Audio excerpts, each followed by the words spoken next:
Transcription number 18. Be ready. Start. Mr. Vice Chairman, I wish the matter had not come up for discussion in this House in the form in which it has come, because we will be discussing, it appears, the same subject more or less piecemeal in connection with the other two bills as well.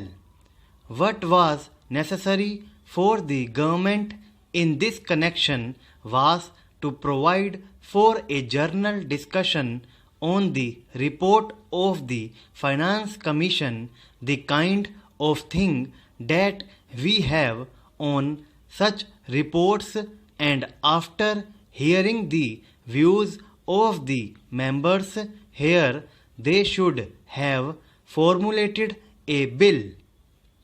Even if they had formulated the bill earlier, the bill should have been preceded by a discussion on the report.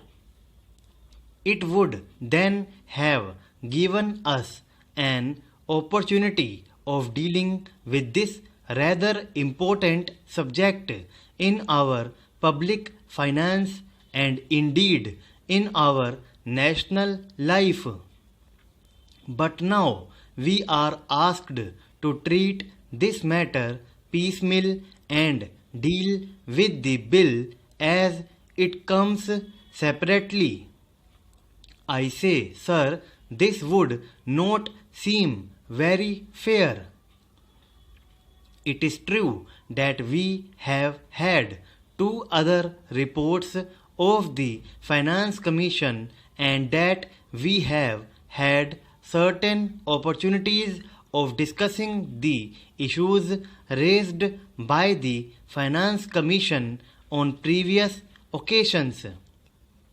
But that should not have precluded a thorough discussion of the third report, more especially after the experience of the two 5-year plans and generally also after the experience of the states in the matter of public finance and as regards relations between the states and the center.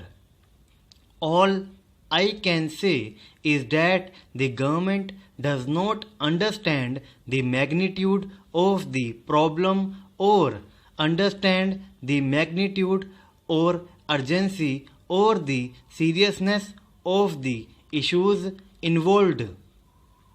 It is possibly because they think that all the state governments are under their control and that the state governments would toe the line whatever is laid down from here.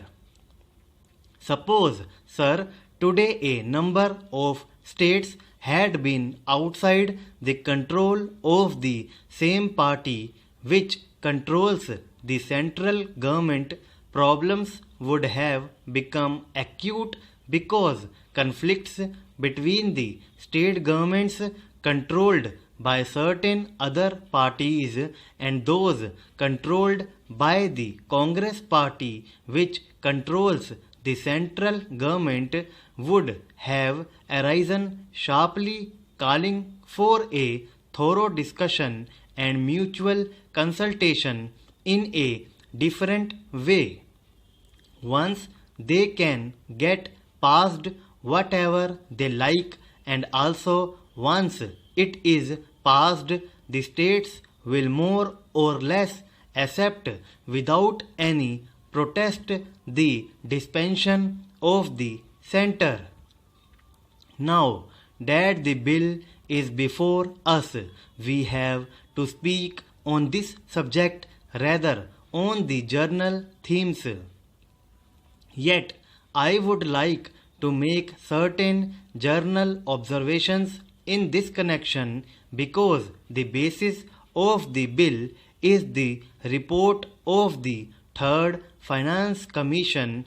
Bill is the This is a long-standing issue facing the public finance of the country. Those who have studied economics will know well how this matter had come up even during the British time when we did not have either independence or any kind of autonomy in the states. Even in that setup, even at that time, the state governments functioning under the British felt that something should be done with regard to adjustment of finances, especially in regard to the relations between the center and the states. There had been a long-standing controversy as to how the taxes, especially the income tax, should be divided between the center and the states.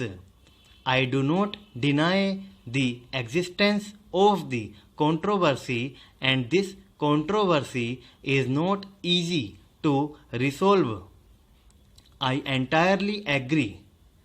But I should have thought that the Third Finance Commission should be tried to face the problems before it, not more or less in a routine manner, but in the context of the new things, not only as they are today, but as they are going to shape in the coming future. We have got what is called a quasi-federal constitution. I do not say federal constitution, although the spirit is there, but a quasi-federal constitution because most of the powers, many of the powers that should remain with the states are now in the hands of the central government. Therefore, in that way, it is more unitary in character than federal. At the same time, structurally speaking, we have got the state assemblies, legislatures, state budgets, and so on. They function more or less in the same way. But if you go a little deeper into the affairs, it would immediately lead you to think that the states do not have any substantial real power, especially in the matter of finance. Perhaps at the time when the Constitution was framed, this aspect did not figure very much in the minds of the makers of the Constitution. We had just become free, and the concept of welding India into a solid nation was uppermost in the minds of those people who framed the Constitution and all others as well. In that background, it was quite understandable that it should be the dominant thought as to how to put the different segments of our country into a whole, namely the Indian Union.